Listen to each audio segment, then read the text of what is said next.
Hi, everyone. I'm Gary Null. A brand new study out of Japan from the Tohoku University School of Medicine shows that just 30 to 60 minutes of weekly muscle strengthening activity is linked to a 10 to 20% lower death risk. Now, we know what exercise does. When you do it daily, I don't recommend 30 to 60 minutes. I recommend 30 minutes a day, not per week. Because when you do it more often than just, let's say, 2 or 3 times a week, you're starting your day with endorphins, the feel-good hormones secreted by the brain when you're exercising. It's called the runner's high. And ask anyone who's been a long-distance runner, how does it feel when you're out there training? Well, after about an hour, you feel just blissful. You're in the zone. And that carries forward for hours upon hours. In fact, I did some studies in the 1970s at the Institute of Applied Biology, working with a lot of runners. And we found that if you run twice a day for 45 minutes, you can keep those endorphins, those feel-good hormones, elevated for about 12 hours or half your day. And that's important. Start the day on an upscale mood, but also you're burning fat, especially your body mass index around your belly and abdomen. That fat is going down because the fat on your belly does not belong to the belly. It belongs to your overall metabolism. You could do 1,000 sit-ups a day. It's not going to take any fat off your belly. It'll strengthen the muscles, which is good. Even 20 sit-ups a day is good. But it's the overall reduction of calories, and therefore your modified fasting, meaning between your last meal at night, let's just say for argument's sake, you finish at 7 o'clock, and your next meal in the morning, and let's say for argument's sake, it's at 7 o'clock, you eat breakfast. You've had 12 hours between 7 and 7 to fast. That will help you. You're going to live a longer life, and also you're going to be burning fat. It'll shift your metabolism, and that's what we want. But exercising, oh, it's terrific. So just please get out there and do your exercises to the best you can, as often as you can as well. Now, another study, and this one is, this is from Barcelona Institute for Global Health, says that lower oxidative stress in children who live and study near green spaces. Now, oxidative stress is a normal part of living. My just sitting here breathing in oxygen, exhaling carbon dioxide, that creates oxidative stress. That's normal. Now, smoking, drinking, eating barbecued food, eating refined carbohydrates, French fries and white bread and pastas, that really increases your oxidative stress. Trauma, viruses, bacteria, parasites also create oxidative stress. Having the wrong bacteria in your body, that also creates oxidative stress. And of course, disease is oxidative stress 24/7, cancer, diabetes, heart disease, etc. So anything that can lower our oxidative stress is going to be good for us. And here they're finding at the Barcelona Institute for Good Health, they've analyzed for the first time the relationship between exposure to different green spaces, woods and parks, and oxidative stress in children. And the study concluded that greater exposure to vegetation is associated with a lower level of oxidative stress. And this is associated with observed, let's say, regardless of a child's physical activity. So it doesn't matter what a child's doing, playing, studying, reading, but get them into nature. If you live where there's no major green space, then look for the parks. In New York and all of our boroughs, we have a lot of parks. Get your kids into the park.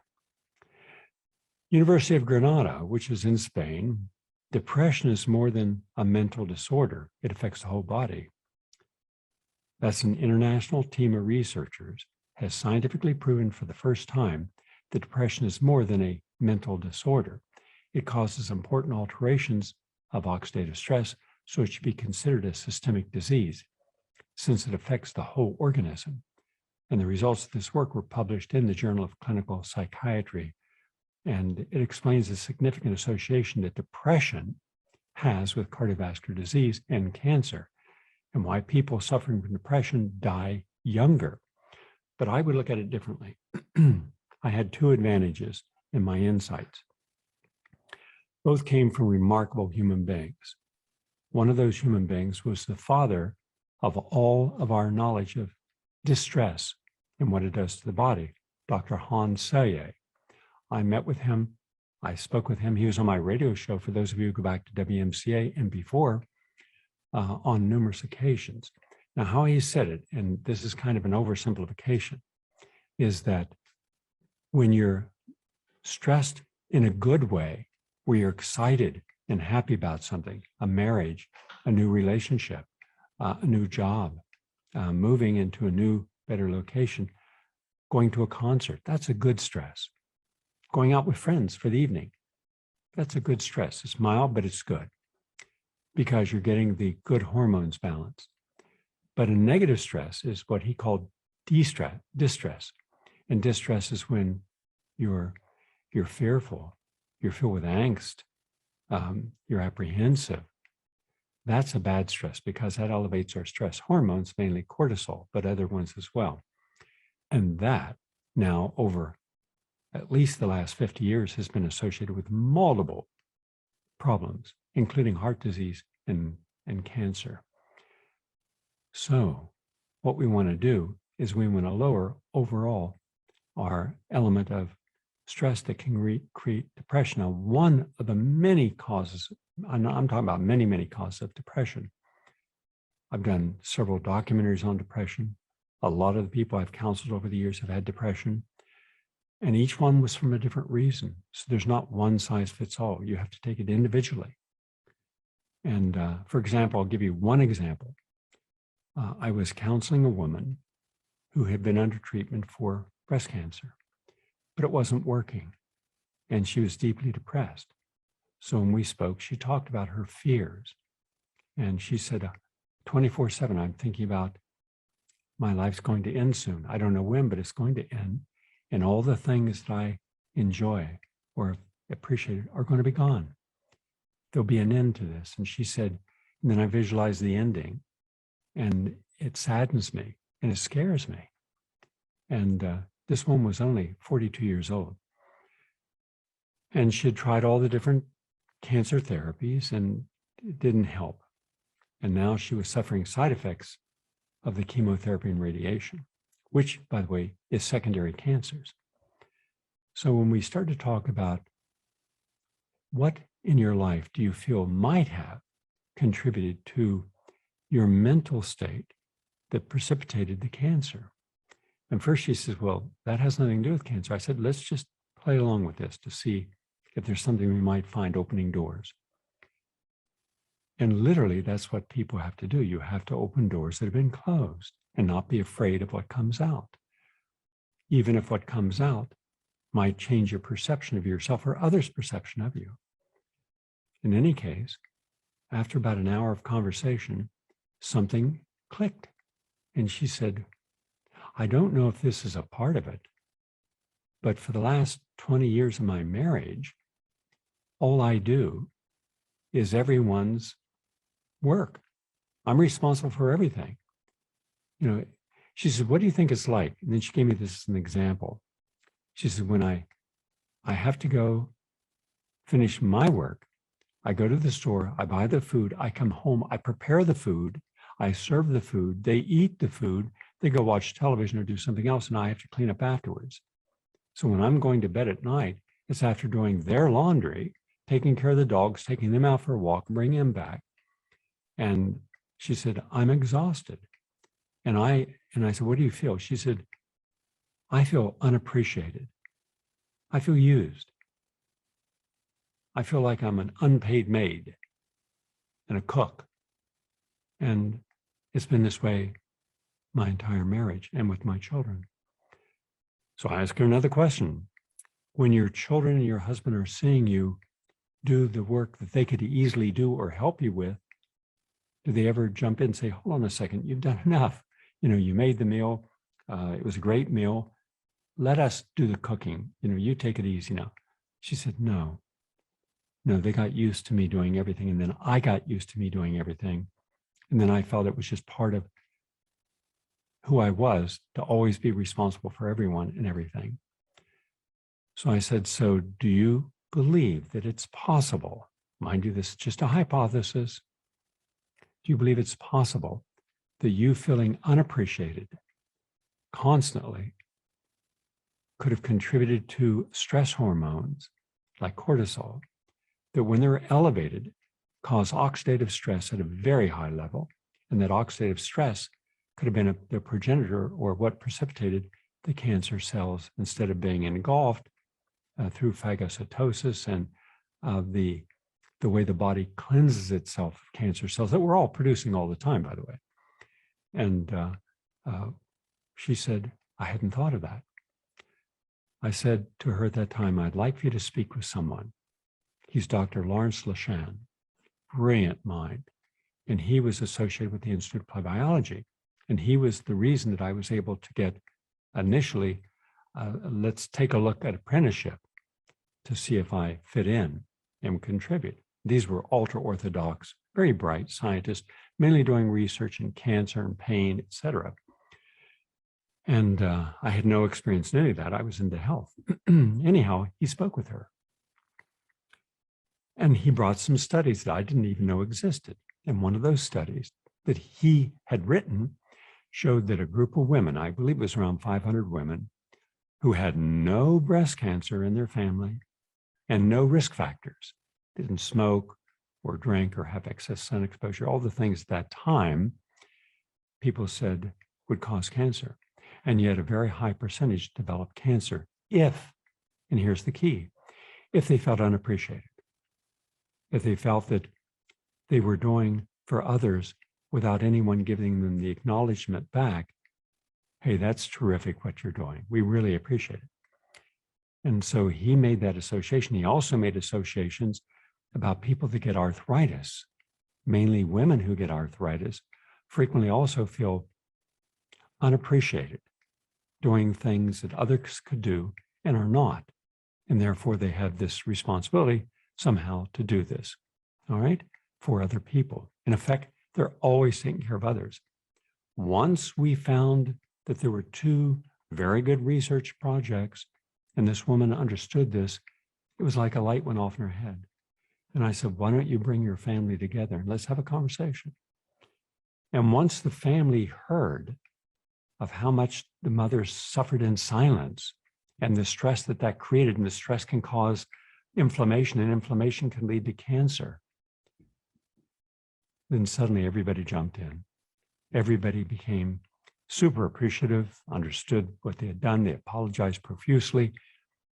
And in the next 12 months, using only natural approaches, de-stressing, happiness, joy, doing things together, laughing, reversed her cancer. It's just one of those, in a long career, you have a lot of people and a lot of unusual cases. But the fact that someone made that shift means others could make it too. That's why I'm a big believer in what the doctor said on yesterday's program, that these randomized clinical studies are the only thing that we should look at, and not look at what a doctor's experience is. No, we should pay a lot of attention to a doctor's experience because they're looking at the whole patient and they're seeing them in this. So yeah, depression can come from a lot of causes. So let's deal with the underlying cause of depression, not just giving them Prozac and Paxil, Effexor, and the other chemicals. Because if you want to know how badly that approach fails, why don't you look at the 22 approximately GIs, vets, who kill themselves each day, generally sticking a gun in their mouth, blowing the brains out. They have not had the talk therapy. They have not had lifestyle modification and changes. They have had lots of medications. And by the way, one of the side effects of those medications is suicidal ideation or suicide. By the way, for many of you who've been on my protocols for multiple sclerosis, you have seen them reverse. We've had people on the air, many people on this program, who talk about being able to live a normal life today. Their neurologists say you have no MS. Well, one of the things I do is I put everyone on an allergy-free diet. meaning no dairy products of any kind, no meat, no fried foods, no barbecued foods, no refined carbohydrates, no French fries, potato chips, pretzels, toast, anything that's browned is a carbohydrate. No, creates acrylamides, which are chemicals that exacerbate inflammation in the body. No, lots of raw foods, lots of juices, especially spirulina and wheatgrass juice. Well, now the University of Bonn in Germany just came out with a new study saying that multiple sclerosis sufferers often complain of more severe disease symptoms after consuming dairy products. Researchers at the University of Bonn have now found a possible cause for this. According to the study, a protein in cow's milk can trigger inflammation that targets the insulating layer around the nerve cells, the myelin sheath. The study was able to demonstrate this link in mice, but also found evidence of a similar mechanism in humans. So one of the reasons we don't recommend milk products is because of casein, and that is a high quality allergen. By the way, when you see people drink milk and the next morning they're clearing their throat all morning, when I did a study on allergies and I had them do the cocoa pulse test and then go on a 5-day elimination diet, about 90% of all that mucus clearing cleared up. This was published in the journal PNAS, peer-reviewed journal. Well, what's the cocoa pulse test? It's simple. It was developed by Dr. Koka. He would ask you to take a single item of food and put it on your bedside, or have your family member give it to you in the morning. But you get up and the first thing you do, you stay in bed, you take your pulse. You take your pulse for 60 seconds, write it down. Let's say it's 70 beats per minute. Then you take that single item of food or beverage and you put it in your mouth. You don't even have to swallow it. And then you sit there for 20 minutes. Don't move around. And then you take your pulse again. If your pulse has gone up more than 5 beats, let's say it went to 75, and yet you've done nothing to cause it to go up, that's a metabolic reaction to an allergen. And so what you do, you eliminate that for 5 days. Then on the 5th day, you take a lot of that. And if any of the symptoms come back, aching in the joints, wheezing, nose is running, anything like that, you know you're allergic to it and you eliminate it. So just one of the things that makes it easy for all of us to know what we're affected by. Oh, and by the way, from Illinois Institute of Technology, they found that anthocyanins in strawberries improve insulin resistance. This was published in Molecular Nutrition and Food Nutrition, and it found that the chemicals that are so important in all berries, but especially strawberries, can improve insulin sensitivity. And insulin resistance is a hallmark of metabolic syndrome and a risk factor for heart disease and type 2 diabetes.